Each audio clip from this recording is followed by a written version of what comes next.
ka rrezik për shkallëzim të mëtejshëm si mbas informacioneve që keni të kësaj përplasje, pra ushtria e shuan zjarrin apo ndez një zjarr më të madh?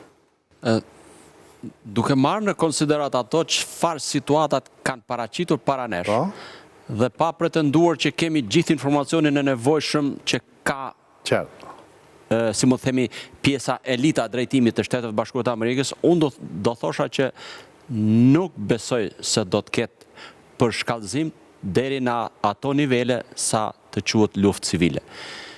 Nuk ka është përdorimi i ushtrisë kundër një proteste opozitare apo kundër një regjimi. Ushtria është në gatishmëri dhe nuk është në përdorim deri tani. Pra është në gatishmëri, është thirrur në gatishmëri, për qenë në gatishmëri dhe do të ndërhyjë nëse ndodh, por jam i bindur që nuk do të ndodh, nuk do të ketë një gjë të tillë, pavarësisht sepse ku i ka interesuar kjo mënyrë organizimi, do thosha, sepse shumë mirë në aspektin ligjor, duke zbatuar ca procedura, duke i dhënë kohë, mund të ishte organizuar në mënyrë krejt tjetër normale, pjesa federale. Analistët italianë dhe britanikë që kanë ndjekur unë, thonë që ushtria, ushtarët, pavarësisht nuk janë të specializuar për menaxhimin e çrregullimeve urbane dhe bëjnë gabime.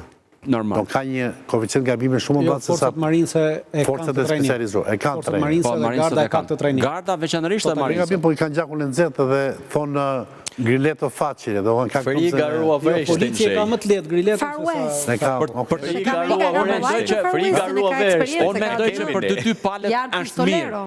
Përse? Pamja do të frenoj ata protestuesit. Sot është më e sigurt se dje.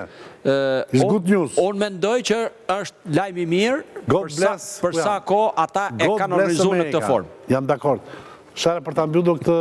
Problemi është nëse do ketë interferenca në dy drejtime. Para, interferenca nga krimi organizuar, sepse dihet që emigracioni ka problematika që lidhen me krimin organizuar, dhe e dyta, interferenca politike. Nëse do ketë nga këto, mund të shfaqen persona të armatosur. Dhe shfaqja persona të armatosur, pasaj mund të arëndoj situatën. Në radhës e protestës. Në radhës e protestuzve. Diversione. Dje dhe sot ka pasur sulm me armë ndaj forcave të policisë në Los Angeles. Edhe janë vërtetuar që janë paguar nga kartelet, nga kartelet meksikane. Është që thashun për krimin organizuar. Pra, kjo është me drejtën e tij për të zbatuar ligjin, por nëse duhen konsumuar të gjitha ato në nivel vendor. Tashmë ajo nuk mund të kthehet më mbrapsht, kështu që duhen marrë Trumpi ka drejtën të përdorë gjithë autoritetin e tij.